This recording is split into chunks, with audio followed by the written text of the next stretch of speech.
2, 1. Good evening, everybody. Good evening, good evening, good evening. It's Monday.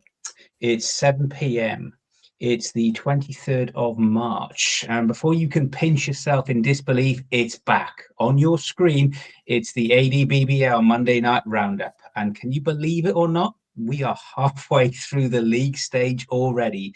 My name is Scott, not that one, and returning tonight to share with you all of the Week 8 Blood Bowl action. Hand in hand, we will walk through last week's six matches of Blood Bowl action. So, as we skip through the meadow of Blood Bowl mayhem together, sharp-eyed viewers may notice a change in the on-screen numbers tonight due to a heady mixture of legal commitments, financial investment opportunities, and problems with household staff. Your three regular pundits are taking a break. It must be well earned, I hear you say. No, it's not, frankly, it's not. You can read into that what you may, because this is how it starts. It's not you, it's me. Then the return text stops. No phone calls, no flowers. Then the solicitor letters, the restraining orders. Hey, and before you know it. But fear not. With me tonight, a return appearance from the coach who just sets the standards on the pitch. He's not just here to fill the coach called Tom quota for this evening. It's the champ. It's coach of the honoured ones, the magnificent Bretonians. It's only Tom Hunt. And if I was really prepared, Tom, at that stage, there'd be some sort of round of applause, explosions, celebrations. But there you go. Who we got? And we don't have that. And I know you're too modest to want all of that glory and that tension, aren't you? Oh, I mean, if you're offering it, I'd take it, but I'll put it on the to-do list for next time. Let's put it like that. Good evening, everybody in chat. Good evening, Diexna. Hello from that's everyone in Sweden. More than welcome. Welcome. Shout us this week, not just Diexna and everybody in chat, whether you are an A&DBBL coach or from the wider community. Welcome. Couple of reminders as we always kick these adventures off. Shop, Aardvarks and Dragons, Woodbridge, Suffolk. Everything you ever need in life, really, including reasons for divorce. No, seriously. Reminder, hats, red hats, grey hats, white hats. Do you like hats? Go to the store. Red A&DBB hats, A&DBBL hats are now available. If you want to see what they look like, pop into Facebook. Have a look on Discord. They are red, and as all Orc players know, they will make you go faster. A reminder, we're doing a lot of this and to try and raise some great money for the local charity. This year, we are supporting the Trussell Food Bank Fund as well. So everything we do is trying to raise a bit more money to help some people out there and families who are a bit more, up against it. So if we can help, let's do that as well. You can raise money by lots of ways. Someone like Tom, for example, is going to go out shortly and buy his end zone for his team, and in doing so, make a generous donation. So well done, and thanks again, Tom, setting standards. Oh, that's all right. What a guy. Yeah. You can place bounties on particular players if you want, or you can even just drop any donations to the Just Giving page. The link is in Discord. If you do want it, we'll get it put in chat as well. Good evening, young Andy. Good evening as well. So what have you got tonight from the champ and I? Well, we're going to be going through the 6 games. We'll be looking at the game of the week, the coach of the week, and the player of the week who deserves a bounty as well. So without further delay, let's get straight into it. And he has to give me 30 seconds because trying to maximize the screen on the laptop has been a bit temperamental this evening, but we are getting there slowly but surely. So let's go, and we are going to go into the Blades group tonight. We are going to look at the match from 2 of our absent coaches, Mr. Chris Coe, the Bitey Ducks, against Mr. Tom Hovell, coach of the Blackshot Ballers. 2-1 win for the Ducks, an interesting match as well. But if you look at that casualty number, it was a real force game. This was a real great game from Tom. Before we start, interesting, I want to just ask your opinion on this one, Tom. Mr. Tom Hovell, Yeah. he decided to take big Will Cheney. He had 220k in terms of inducements. He went with the Wolf. He was deciding as well against a mixture of extra training, mascot, and other inducements. What would you have done? Would you, in his position, have gone for Wilhelm, or would you have gone for the mix and match of all everything else? I think Wilhelm's a good choice. I think he's definitely. I think if I had to pick one, I'd probably go with him. But I also think if you want Ivar or Ivan Deathshroud, whatever his name is, he's also a really good shout because he basically deals with his men's whole team, block, tackle, strip ball, juggernaut. He's got everything. He's really good. Yeah. Can have an extra mighty blow once, like one-off mighty blow if you need that +1 to get the stunty cash. And I think he's cheaper than Wilhelm, but Wilhelm's also good because you can re-roll injury rolls. You've got claws, so it's definitely a way to try and get a casualty on a Saurus or a Crocs. So I like the inducement pick. I think it was good. He was, and having those two movement 8 pieces, both with claws as well. If we look at the action from the match tonight, it was, as we've quite often seen from Mr. Co. It was an early score driven by the Ken Wu bounty of a pizza on this little fella's head as well. But this was a really interesting thing. Turn 3, you've lost one of your race. Tom, that's going to be a big impact from a Necro team. Yeah, that's definitely it's one of their better players to start off with if you can't build up the skills early enough. You really need them just because the block, sidestep, foul appearance, it makes them a big problem piece, especially when I think Tom Hovell, let me just look at his list here. Yeah, he's missed out on that Wraith, so he's only got one Wraith, and he's got the rest of his players, which is good. But I think you really need those 2 Wraiths and those 2 Flesh Golems. Those are like the 4 that really hold the team together. Although with the other 4, you've also got that movement route of a movement 7 gutter runner. You got 2 of them, 2 movement 8 werewolves. But when you stick like all of them together, that's what makes the team very good. So it might hurt him a little bit in the next game, but he's still got 1 Wraith, which is good. But yeah, in that match particularly, that's 1 block piece down, which is a good blitzer on a skink. He was indeed. Now, I don't know the exact sequence, if it was before Tom equalised relatively quickly on turn 6, or if it was just afterwards in the second half. But I do know he failed with Wilhelm Cheney. I want to call him Wilhelm after a guy I work with, bless him. After Wilhelm Cheney, he actually failed, and I think you'll like this. Tom did fail a rush on the tripwire to score a touchdown as well. And it could have been with that, I think, a lot more of a close game. Chris did what Chris does very well with these lizards. He takes 2 turns, he gets that touchdown, so he goes into the second half 2-1 up with the drive as well. And then the second half, really, as much as Tom does his best, and if we look at the injuries stacking up, already by turn 10, Chris has lost another blocker. He's lost another lineman as well. He's even got a dead blocker, which, you know, against Cheney, exactly as you said, Tom, that's what those claws are there for as well. And he actually got neck with his necromancer. When it works for you, you get that. But I mean, look at the injuries. He almost claimed the bounty on Ken. He, you know, got another injury as well on the skink as well. But it wasn't quite enough to get him through as well. So a real tough match there for the Ducks. 5 casualties, but at this stage of the season, the win is what it's all about, Tom. I think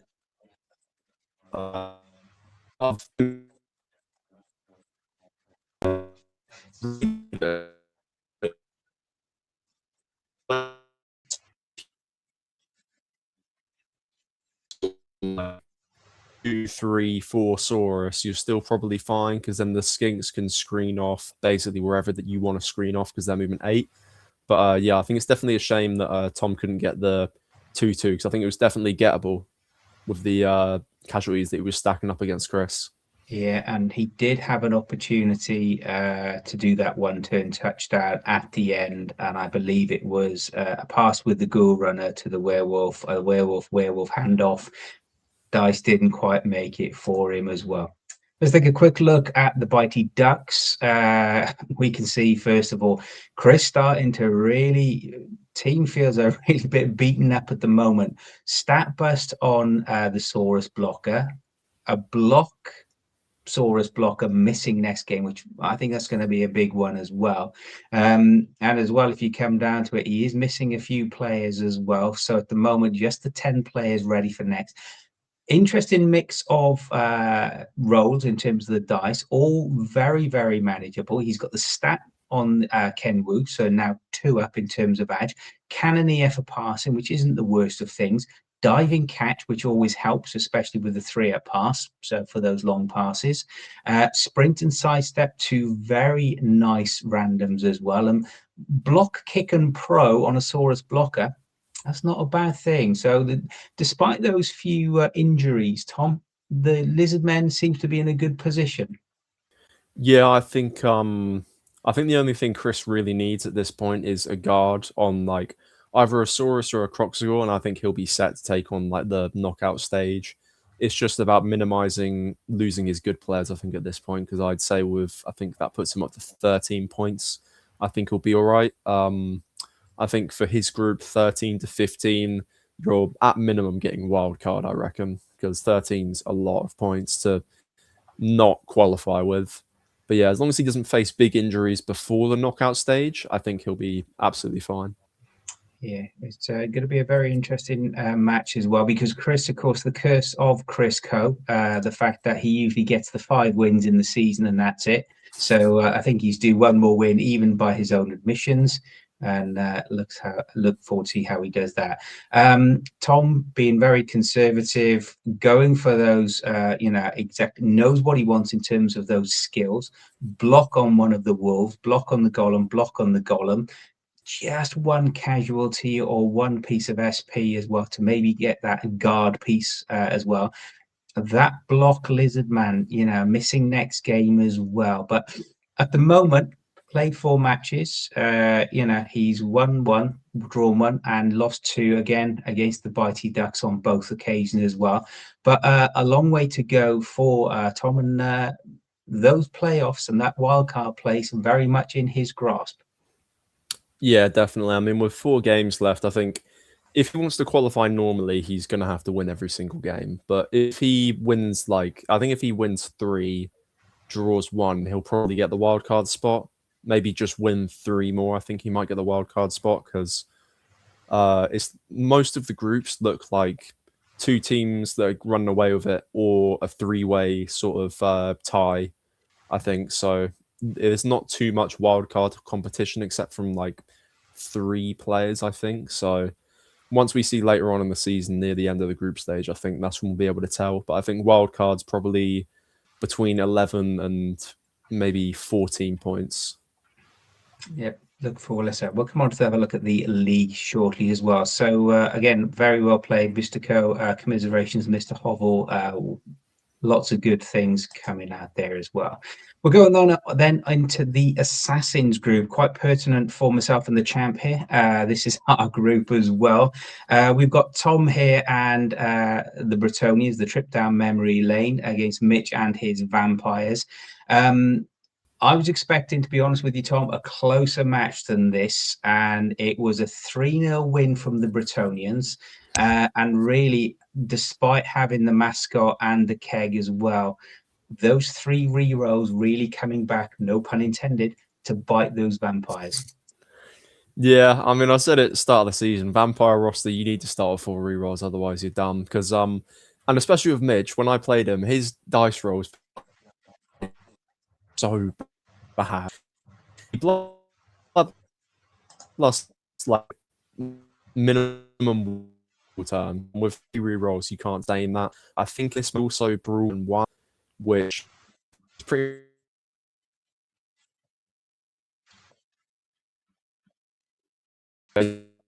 So they're kind of a really good matchup against Vamps, because if Vamps fail a couple dices, Bretts will be able to get in a bit and sort of cement themselves. And I think that's what the other Tom did and managed to get 3 big touchdowns from it. Some good points.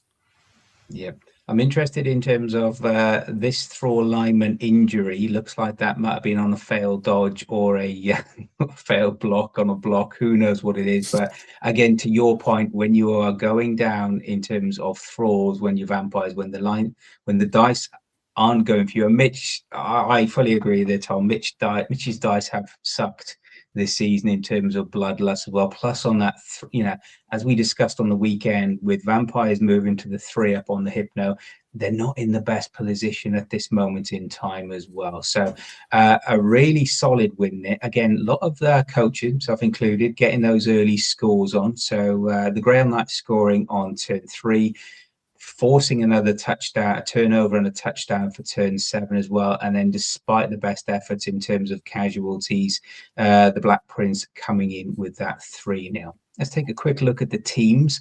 Tom, what's your things here on this Bretonian? Obviously, we've got the block dodge, and then we now have a blodge Grail Knight as well. So Tom's saving up for that piece, for that secondary skill as well. Break tackle on a Grail Knight, which is very nice indeed. So he's got that 4-up, in effect, 3-up dodge. Oh, no, 2-up dodge, apologies, because they are that edge 3. I should know that by now. So overall, he's got some good skills on those core knights. Yeah, I think his list is quite similar to mine, but I think there's only one real way to play Brett's, and like it's sort of just to spam elite skills because that they need it badly. They need all of the elite skills badly because they just don't work without them. But I think other skills, like you throw a break tackle in there, a leader in there, you can also mix and match with those two and a couple others to make sort of different variants for your Brett build. But yeah, I like Tom's build. It's looking good, and I'm scared to play it next time. Very good. Maybe a smattering of guard needed. Yeah, definitely. If he plays me without one guard and I've got one guard, it's that because that was the difference maker in our last game was the fact that I had a guard piece and he didn't. I think Brett's definitely need that because Brett's cannot win a game against any team with a strength 4 if they don't have guard. They can't. It's not something that happens. So Tom, good luck. Some advice there from the super champ before your next match as well. And Mitch, he's got a lot of hatred, obviously elves and trolls in terms of that runner. Accurate on the ball, not too bad. Okay, block on the vampire thrower, and then the vampire runner looks like he's gone obviously for diving, catch, sprint, sure feet as well. So he's got his movement 11 piece, which is very nice if he wants to try and get those 1-turn touchdowns. Yeah, I like how Mitch has bounced back from just having awful bloodlust rolls. I mean, Vamps are the only team where you can have the strength advantage and lose because you're killing your own players pretty much, other than like if a Rat Ogre goes on a rampage on a couple other teams. But yeah, I mean, some absolute brute decided to foul and kill his blitzer, so I think he's switched to the Varkheist to go for a different approach, which I like because a Varkheist is always cool to see, and if he can get something nice on it like Mighty Blow or Break Tackle, something fun to make him a menace, I think that'll be a bit scary. Yeah, but I agree. Yeah, I think, and of course now Claws, particularly as some of the other players he's got left to play. I think he's got yourself. I think he's got all of us left to play in that league as well. So I think having that, not necessarily me because I'm armor 8 across the board anyway, but I think on everybody else that's going to be a help. So great first win of the season for Tom. Commiserations again to Mitch. I don't think he's going to be taking vampires next season, but a long way to go in the Assassins group. Good luck to both coaches. So we're going to move on then from the Assassins group, and we're going to go across to the Stars group. So this is where we have John against Simon. So another close one. Despite the SP win, they're very much in favor of the Orcs.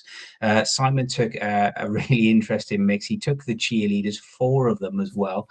1 assistant coach, 1 mascot, and the lovely Bomber Dribble Snot, everybody's favorite Gobbo, made an appearance as well. So despite the win on the SP, John Reeder, the man, the myth, the legend, really showed his credentials and a great 1-0 win. If we take a quick look at the sequence, Tom, if we have a look at it, despite all the fouls by the Orcs, obviously he gets the injury early against the Wraith. But after that, if we look at the casualties, Regen really played its thing here in terms of keeping these Necros in the game as well. Looks like he did manage to get -1 edge on the flesh golem from the orc thrower, which is not a bad thing to hit that strength 4 armor 10 little fella as well.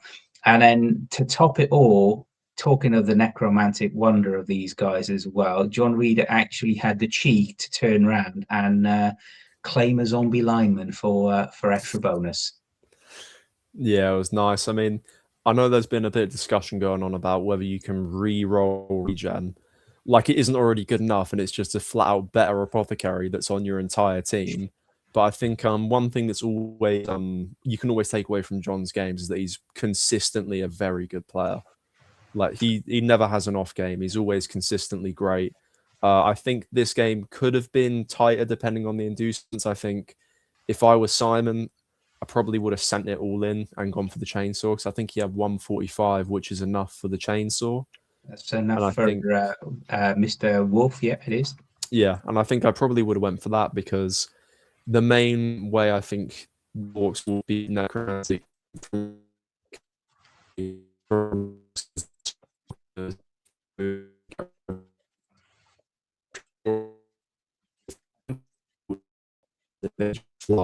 because all their positionals are great. And Simon did manage to get rid of the flesh golem and the wraith, but you've still got to get more than that. Like, if you don't get rid of a werewolf or a ghoul runner, it's still tough, because you've got that whole like group of 4. You've got the 2 ghoul runners, the 2 werewolves. They can all break away on their own because they're that fast. And then the 1 wraith that was left, I think, if he has 2 wraiths, I can't remember, the 1 wraith can come up and support as well. But yeah, so heard it was a very tight game, because they always have tight games. Their first game was quite tight as well. I was watching that one at the shop. That was a 2-1 win. The man, the myth, the legend, John Reader, is in chat today. Good evening. Good evening, Dazamak, as well. Good evening, the Honeyman, Mr. Carl. John says, Simon spent most of the game rearranging my team's teeth. Lovely. And it was 4 successful regen rolls and a turn 14 necro recruits saved the day. Most of us would be embarrassed about that, but John Reader, he's such a man. He's just so cool. Everybody would love losing like that to Mr. John Reader. And while he's there, let's have a quick look at how he is developing the necro. Okay, a little stat bust on a zombie doesn't mind. He is missing that block flesh golem for the next, but he's still got another block flesh golem. Similar to Tom, he's gone down the block, but there's that guard bed sheet, which we know is, phenomenal on there. Having a wrestle bone chewer to attack and blitz the ball, having block and chewer hand blodger on another ghoul run is exactly what's needed. And if we look down here as well, 2 groups, and look at that over on the left-hand side. Has somebody been hacking tour play again, Tom? First on tour play, first in the UK. He's too modest to be, to be embarrassed about it as well, because he's a lovely guy. And all greens in the win. Couldn't have asked for a better start to the season. Yeah, definitely. I think at this point, John's pretty much got his ideal team built. I think the only things he might want is just a skill on the werewolf and a skill on the wraith, just looking from it. But other than that, I think he's got everything he wants. He did get an edge burst on a flesh golem, but it doesn't really matter too much. Edge on a flesh golem. And since he's got the guard from the wraith, he can still make up the strength from losing him in his next games, or in his next game, until he comes back. Edge 5, it's not as if you're going to dodge out too much with your golems normally anyway, is it? So I don't think that'll be mindful. Simon getting the extra 16 SP with the perks going for the orcs this season as well. Guard block on his team captain, block onto his blocker, his big un, and his thrower as well. And tackle blocks is wonderfully filthy on that orc blitzer, Tom. Yeah, I mean, orcs they're great. They're really good. I don't want to have to play any of them, because all the orc builds right now are really solid. They're really nice. They've got good utility. They've got great removal value. They've got great value of players, just with like all their positionals are good. Their linemen are good. They've got goblins who can do dodging in and out, and also do a 1-turn with the troll if they want to. And then on top of that, they get 3 rerolls, because why not? I mean, orcs are looking strong. Simon's been impressive this season, I think, although a couple of results didn't go his way. I think maybe 1 or 2 games could have been a draw instead of a loss or a win instead of a draw. But I think he's played really well this season. I'm looking forward to see more of his games. Agree. It'll be interesting. He's getting that nice balance as well between the strength, between that, filthy now agility building in, with break tackle and tackle, and having a random dirty player on a gobbo lineman. That's always a nice up your sleeve when you want to jump on some poor rat or some poor elf's head. Not that Simon would, I'm sure of it. So congratulations, Mr. John Reader. We doff our caps and all praise, as always. Simon, commiserations. I did see a nice touch in Discord where you put in there, it's about learning and you learn more and grow as a coach every time you play, John. So yeah, look forward to your progression in this season as well. We're going to move away then from the orcs punching out the teeth of necros into more of an Adge versus Adge fest. This is Andy and return of the Kesgrave Cutters. Say that after a long day at the office. So this is the Gobbos and Ripper against Skaven of the Dreadwake Executioners, JD's Rats for the season. A bit of an SP fest here. Lots of casualties. One dead rat, one all. Oh, everything except a win, Tom. Yeah, I mean, I think if I was Andy, I'd probably take this result. I mean, especially since he's playing goblins, which, goblins are goblins. I also, one thing I particularly want to highlight is I think Andy's choice of inducements was pretty good. I think that's exactly what I'd go for in that situation. I mean, Ripper Bolgrot is one of the best stars, if not the best star, just for providing utility alone and all the things he can give your team. Although eventually I think he got injured by the Rat Ogre, which was funny. But yeah, I think 1-1, it's nice for Andy. I think JD's been on fire this season especially. He's been constantly getting good results.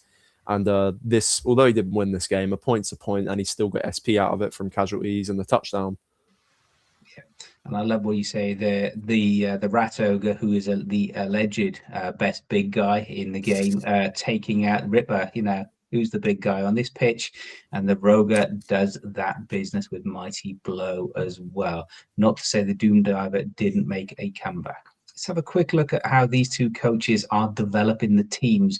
The Gobbos, they're having a good mix. So Andy's already got block on one of the trained trolls as well. The Doom Diver, 6 points. So it looks like he is biding his time in terms of what to give that particular player. So Doom Divers are phenomenal at the moment. Or is Andy going to be saving up for a cheeky Adge 2-piece, which would be good? The Hooligan as well, just won a couple of casualties away from getting something as well. And the Pogoer, 10 SP. What would you do with this, Mr. Hans, if you had the stat on a Pogoer? Where would your money be? Would you go for the 2-up? Would you go for the movement H? What would you do? I think the 2-up is probably what I'd go for, because although the strength could be nice, the movement could be nice, strength isn't really what you want with goblins because the rest will all be strength 2 anyway, so you're never going to be able to get that strength advantage. Movement's good, but you've already got one-turn options with every other goblin on your team, and the Doom Diver in particular. So I think if I got a stat increase with them, with the Pogo in particular, I'd probably want Adge, because that gives him, if someone's like doing screening, like doing the classic like pillar 2-2-2-2-2-2, it's a really easy touchdown with the Pogo because it's just 2-up, 2-up, 2-up, and then another 2-up, and then you're in. So I think I'd probably go Adge. Yeah, I agree. Definitely to go that Adge way with that Pogo. I think it's a very good balance that Andy's got already. Seems to know what he's looking for in terms of the skill development as well. And obviously not falling necessarily into that trap of becoming over-reliant and just depending on the stars as you develop your god. Obviously, the Gobbos are very different from Snotlings, so they do have slightly less in terms of the inducement package. And let's look at the team development. As you mentioned, JD having a great start to the season. Nothing yet on the Roger in terms of developing that skill. And an interesting choice here, which I'll talk about now on the Gutter Runners. Safe pair of hands. okay, not the best, but wrestle dodge isn't too bad in terms of something to go into a cage and try and blitz that ball as well. I particularly like these for random combination: leap, sidestep, and sure feet as well. So that is really going to get you around the pitch. And leap, it's one of those skills where obviously people look at it on war dancers and elves, but on a gutter runner as well, add 2, so you're going to be leaping over on a 3. If you've got 1 reroll in the bag, that's a very nice option for that 1-turn touchdown as well. Yeah, I think the fact that the leap is the one with the sidestep and the sure feet as well, like the fact that he's got all 3 is what makes him that massive 1-turn threat. Although leap usually, I think you'd agree, is for cage diving, although it does have other utility options like just getting out of dodge. But you could cage dive if you wanted to. It would be a 2 uphill pretty much every time with a gutter runner. But if he got like wrestle or block on that gutter runner, you could very easily do the cage dive with him and just try 2 uphill if you really wanted to, which would be quite funny. I think, yeah, if I was developing this, sure feet I'd go less so, but leap, sidestep, blodge is or dodge wrestle is absolutely filth. I think that would be fantastic for that. But runner indeed as well. Just the one Skaven clan rat missing next turn, but yeah, it's a Skaven rat. Who wants them? You score touchdown, sacrifice a line as well. 4 rerolls. So to the point there, 4 rerolls. Oh god, That's just throw yourself in the cage with leap, surely, Tom. yeah. I mean, if he really wanted to, he could get leader on a Skaven thrower as well, make it 5. Just to rub it in, just to have all the rerolls that you need. Yeah, and we know JD plays with an incredible amount of enthusiasm and passion and fun for this game as well. So yeah, JD, without going down the road of pirate puns, yeah, shiver me timbers, etc., etc., etc. Have a very good evening as well. Carl makes a comment in chat: closest thing to Slan in the game, that Pogo. Has it got Pogo? Yeah, it is, Carl. Yeah, well, congratulations. So yeah, almost. So that's finishing, and now myself and Tom, we're going to take over the channel for 10 minutes. Yes, it's all about us. So myself and the champ, we had a double header on Saturday. Absolute carnage, absolute ridiculousness as well. Let's start with the first match then. So this is the Honoured Ones, the Bretonians against Feeks' Wood, where touching is magic. 2-1. I was surprised at this because it felt more as well. 2-1 injuries against. So exactly what you said there, Tom. As soon as the Brets can get that numerical advantage, and particularly with your guard piece, it was a very, very, particularly the first one, whilst the second match we'll come on to was a bit more insanity in terms of how that transpired. This felt very much more the physicality of the Bretonians really taking its toll with that guard. Appreciate the kickoff event was a nice blitz, which you did. Nerves of Steel finally works. So Nerves of Steel, everybody. You get a blitz, you take out a catcher, run round under the ball with catch with Nerves of Steel. Hey, why won't you get the ball? So yeah, force the early touchdown from myself. Tom's equalised on turn 8, despite my best efforts to strip the ball, block the ball, and every time it seemed to pop out, it was either on a Bretonian or next to a Bretonian. Yeah, it would go straight on to someone with Nerves of Steel. It's like, oh, that's my thrower. He's got Nerves of Steel. Oh, he's caught the ball. Oh, yes, he has. Absolutely. And then I drop the ball onto you, and that helps as well. The injury, no, that was my lineman absolutely taken at the 1 casualty. It was, as you can see, injuries in a -1 edge on Scott Norman. Sorry about that, Scott. And then, as you see, when you start to lose the players, 2 injuries, and I think there was a couple in the KO box as well. Yeah, I think I got 3, didn't I? I got a war dancer KO'd, I think, as well. You did indeed, which didn't help.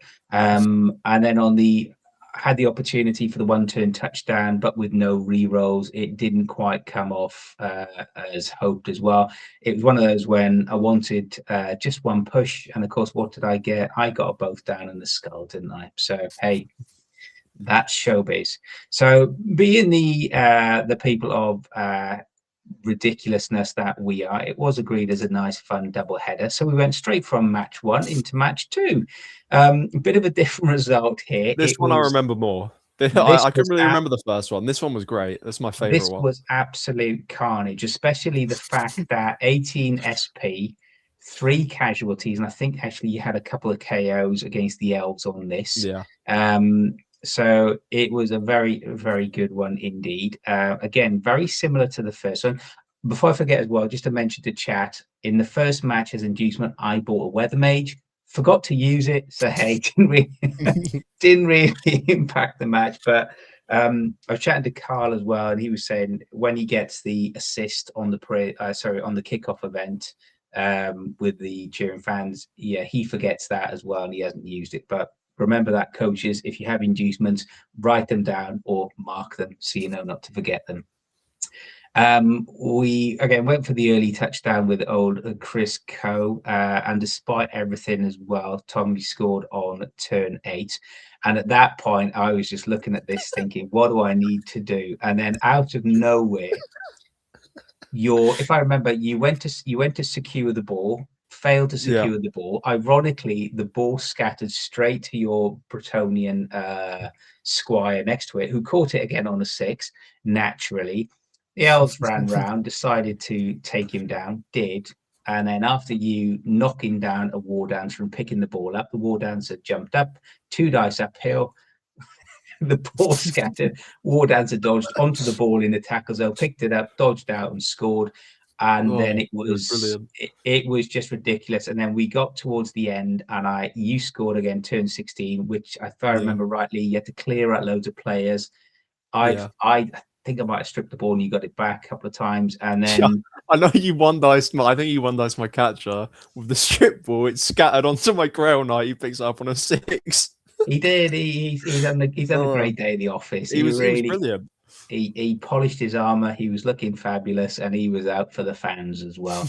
I did have the chance for a 1-turn touchdown, and again, I just wanted to push, and I think I got a pow and a skull, and it was just like no reroll.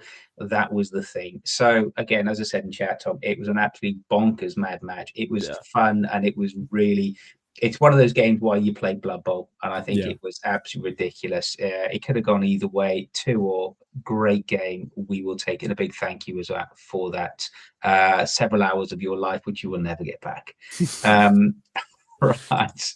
So 2 matches back to back for the elves against the Bretonians as well. It was, Carl, it's all part of the fun. So what we're going to do is look at how those 6 matches have or have not impacted some of the standings as well. Mindful, Tom, of what you said, 13 points could be that level for that wild card. I think, maybe we've seen in previous years 10 or 11 or even 12 can get in there. But as well, if we look at that, if we start with the Horde group as well, no games played this week. So Andy and Graham sitting top of the league. What's your thoughts here? Dwarves and elves at the top. Obviously, the great result there for Leanne versus James last week. Long way to go. What's your thoughts on this standing at the moment, and any particular teams to watch out for, Tom? To be honest, I think that group stage there, I think if you stopped it there, went to the end of the season, I think it'll probably still be that same order. I think that's probably how it's going to turn out. Maybe Graham goes above the Dwarves, but I think they've just got too big of a lead. 9 points after 3 games for both of them. I mean, they've only got to win like 1 more, and then they could realistically just play for draws if they wanted to and qualify. Yeah. Especially since every other team has lost. There's been no draws. There's just been wins and losses, and that's what's makes it a bit of a runaway for me, even though it's only been 3 games for the 2 that are ahead on points. I think it'll probably stay like that. It will do. Graham playing very well as well for that particular team. We'll come back actually to my apologies, Tom. We haven't gone through your Bretonian team, but we will come back. We'll save that shortly. We will save that and share that with chat and everybody. Looking at the Blades group, the one match play that we looked at earlier, the Ducks versus the Ballers. Chris returning now to the top, 13 points from his 6 matches. As we all know, with the curse of Co, 5 matches is all he's allowed in the Blood Bowl quota for his season as well. I think he'll get the win. I think he'll go through as well, just in their second place. But a long way to go and all to play for Tom and Ben, level on points as well, just behind at the moment in terms of touchdowns. The Gnomes really suffering from that attrition rate, Tom. Yeah, I think that group is also fairly dumb for the top two. I think there's definitely all to play for the wild card, but I don't imagine either of those two dropping like a significant amount of games to the other three just based on matchups alone. I think that group's been really fun to watch, and I think it still will be fun to watch because it's got a lot of fun teams in there. But I think as far as like the ordering goes, I think that'll be the ordering. It just depends how the bottom three finish, because the bottom three could go in any order, I think, but the top two are definitely secure. Yeah, they've definitely got a wild card to fight for. They've still got half their games left. Looking forward to it, indeed. We're then going on to the Avengers group. JD, after that draw against Andy as well, the 100% win record might have gone, but he's still undefeated. 10 points from 4, 3 wins. Just now moving ahead of Will, who's been playing absolutely fantastically. We called him out last week on the stream, sitting there above Creedy's, who's got the 2 wins now with the Vampires, despite the Dice's best efforts to screw him over on Bloodlust as well. So a bit more closer, but still, you got those 2 key players at the top, Tom. Oh yeah, I really like this one. I think this one genuinely is all to play for the top 4, because the only difference between first and fourth is 6 points. And although 6 points is a lot, I think there's definitely, with the teams that they're playing, I mean, Skaven could get battered off the pitch, Vampires could get battered off the pitch, Goblins could get battered off the pitch. Orcs, they're a pretty consistent team. It's going to be hard to beat them. But I think any of those 4, unfortunately for the Nurgle, I think they've lost 4, haven't they, or 3. So I'm not sure if they can bounce back from that. But I think for the other 4, they've definitely still got a lot to play for on their hands. And the matchups will be fun. Goblins can do anything. I'm rooting for Andy. I want the Goblins to soar. I want it to be brilliant. Very good. I think Nick's going to still play a big impact in how this group finishes, as you rightly say. It feels like now with this particular group in the Avengers, it is going to be the classic 6-point games. I think one game is going to be so significant. If we look at it, Will, I think as well, I think this is going to be an interesting one. 9-0 for the casualties. The Rats, we know, really, yes, they've got the wins, but you can see in the casualties, 7-10. That is, that's exactly what Rats are. They are that glass cannon team as well. So it'll be interesting to see how Nick influences that as well, because I think there is a long way to go. And who knows what shenanigans Andy is going to come up with. Let's go on to the stars then. We talked about his star team and his star turn as well. 5 green W's across the top for Mr. John Reeder. 15 from 15, 9-2, 9-8 in terms of the stats. Now sort of cementing that place above Simon as well. Phil only played the 2 matches. Joe there and Jane only played the 3.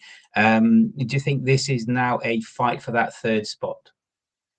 I think the top 2 spots will remain the same, because I think John's through. I mean, 15 points, John's through. Simon probably needs, if he wants to secure a spot at minimum on a wild card, a win or a couple draws. I think Simon's looking really good. His team's strong.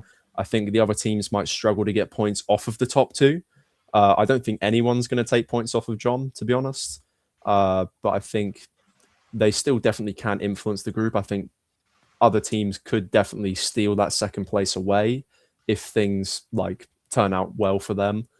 But yeah, other than first, I think all to play for that group. Definitely. Good luck all coaches that are sitting in that group as well.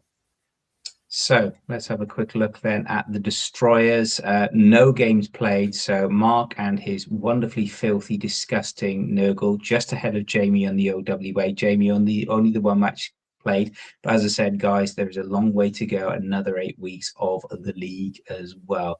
We'll move on. A similar situation with the Counts group. Luke just ahead of the Prince of Ipswich, Mr. David Rue. Simon there with the Underworld, similar to the Rats. If you look, he got the win first of all. Casualties really playing an impact there against the Denizens as well. But hey, that's part of the fun of running Denizens and all those snotlings. And then Chris, I think, is going to definitely have an influence. A long way to go. And again, this seems to be one of those closer between second and actually, including James as well in terms of fifth place there. This seems to be one of those very much close groups across the piece. So Luke seems to have that top spot, and then it's catch up for second and third. Yeah, I definitely think all 4 of the other players below Luke can definitely go up to second. All of them are capable of doing it. All of them have got the games to do it. I think if I was betting on it, I'd probably bet on either David or Simon, because they're both playing teams that they know very well, and they're very good with those teams. And I think those teams have the better matchups on the other teams that they're playing against. So I think if I were to go second and third, I think it's between those two. However, Chaos Renegades, when they work well. I mean, they can, when the big guys decide to show up, they can easily win the game. It just depends on whether they want to show up. And Brett's, I think he's starting to get the skills in the Bretts now to make them a bit more aggressive, bit better, bit more consistent. So I think he can definitely add a win or two, maybe more. Definitely. I think lots to do on the counts there as well. And then we come on to the final group, the Assassins. Mr. Huns, there you are, 14 points. Not quite the full sweep, but 4 and 2 in terms of the wins there as well. 14 to 8, 17 to 6 on the casualties. Pretty pleased with that, Tom? As pleased as you could be? Yeah, I mean, I've been pretty lucky, haven't I? I mean, only taking 6 injuries as Brett. I mean, that's pretty lucky. I'm considering half my team's Armour 8 linemen. I mean, I couldn't really ask for better. I think you're breaking up there, Tom. You might have to jump back on a minute, but I think we're a bit with your sound. That's better. We've caught up now. Right. Must have had a delay. I think it's all those goblins you mentioned earlier. Might have got too exciting as well. Sorry, we were talking about the honoured ones. 4 and 2 in terms of wins. Are you pleased with that? Yeah, I'm pretty happy with it. I think I definitely got lucky in terms of not getting that many injuries. Like, I've only been injured 6 times, which for a team where half of their team is Armour 8 linemen, although they do have wrestle, they can still just get hit down and die because they're only Armour 8. But I think it's still with all the 4 teams except for maybe Mitch, because I think Mitch is just, his luck is just not working for him. His luck's been so bad. I feel bad for him because I've played vampires a lot. When the bloodlust fails, it's so hard to do anything. When it fails that much, I haven't seen him fail that many I haven't seen anyone fail that many bloodlusts as a vampire coach. But I think the other 3, you, Carl, and the other Tom, I think after Tom got that win, I think he's now back in it. I think he can probably get up to second maybe if he gets a few good results. And his build's looking good as well. Your build's looking really good. Carl's is looking really good. It just depends how all the next results go, because I know that you and Carl have played both your games. So I think it will come down to Tom really and his results against you two, because if he wins all his and goes up, he could full well do that. But if you beat him and Carl draws, or if vice versa, it could basically shift how the group looks at the end of this group stage. I think it will. I think the nice thing, I know we've all played compared to a lot of the games, we sort of got a lot of our games in. Obviously, Mitch, I rightly agree, Bloodlust has not been his friend this season. We're at the part of the league I really like now. Every game is that cliched cup final. Every game has a bearing impact as well. So I believe you've got the Bretonians and the Vampires left to play. Similar for me, similar for Carl as well. So yeah, Tom is going to have a huge impact and influence in terms of where this goes. So again, a big thank you. Let's have a quick look before I forget. Then we were going to have a look at the honoured ones. So if you want to develop a filthy Bretonian team, here we go. We've got dodge, break, tackle on the Grail Knights. although I'd be more terrified of the break tackle than the dodge, but hey, there you go. Guard as well was filthy on the weekend. I have to say that made a real difference, obviously against the strength 3 woodies. Bretonian Knight, another blodge piece as well. Block on your Bretonian Knight, Cannoneer as well on your pass, although passing isn't really your thing, as we discussed as well. Plus tackle, and again, I love this random frenzy. I think frenzy is one of those skills. It's a lot of fun as well when you're looking after the sidelines. So all well and good. Okay, so again, congratulations, Tom. Quick look in terms of everybody else. Let's just jump back. Some of the skills that have gone on. So before we look at that, there's Tom, Grail Knight with break tackle, grab on one of his other players as well. So all looking very nice and very sweet as well. Oops, just passing a few of those. We've got Grail Knight, Frenzy, which is always good. Decided to get leader again. A Boreal Tom Huns. Congratulations! I've named you there. And you got leader, and I believe you got man of the match. So congratulations. Dodge again. There you go on that. Sidestep now. Tackle on a War Dancer, which is filthy. Block for Mitch on his vampire. Yay, love it, Mitch. And again, kick on a Thrall lineman and sure feet that we looked at earlier. John Reader being as wonderfully filthy as ever with adding sure hands to that. Go block on an Orc thrower, guard on the big unblocker from Simon, block as well on that night throw from Tom. As we just scroll through this, the elite skills tax is still not really worrying people. It really is that arms race again, Tom. Yeah, I think if they really wanted to make people try and use other skills than elite skills, they should have made it 40k for an elite skill. 30k, especially since everyone else is also going to pick an elite skill. Like it's the obvious choice to go for it. It's only a 10k difference if you actually do it. It only becomes a real problem if you're stacking multiple elite skills. But like if you have a player which comes with one and then you give them another elite skill, that's perfectly doable. You can just do that because it doesn't actually impact the team balance much when you consider the fact that everyone else is also picking the same elite skills, especially block and guard. Definitely. Okay, so putting you on the spot now then, Tom, whilst we wrap up this episode. So first of all, your game of the week. Oh,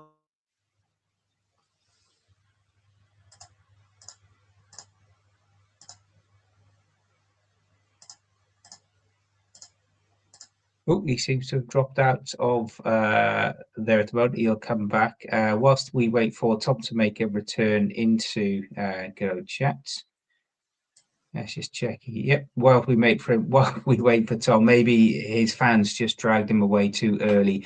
I'm going to go for my game of the week. I'll go for Mr. Reader against Simon, the Necro. Well done, gentlemen, both. In terms of it's very close that versus Andy and the edge of JD as well. In terms of player of the week, I really I'm going to give it to Ripper because Ripper in a big one is very good despite getting taken out by that Roger as well. Hopefully Tom will make an appearance. If he doesn't, we will post what he says up in chat later as well. Thank you very much, everybody. That's it for your A&DBBL Blood Bowl tonight. Remember, if you do want to book a table, speak to Scott in store. Make sure it's all booked. Get those games in. We are halfway through what has been a fantastic season so far. Lots of ups, lots of downs. May it continue. If you do want to make an appearance on the Monday Night Roundup, please drop us a note. Let us know. Tom is with us though in chat. He's saying his computer just froze. Sorry, was going to say game of the week was the 3-0 Brett. Player of the week was Von Ulrich, the Brett thrower for them, and coach of the week was Andy of the Kesgrave Cutters with his gobos. I've been Scott, not that one. This has been Monday Night A&DBBL Roundup. See you next week. Happy Blood Bowl.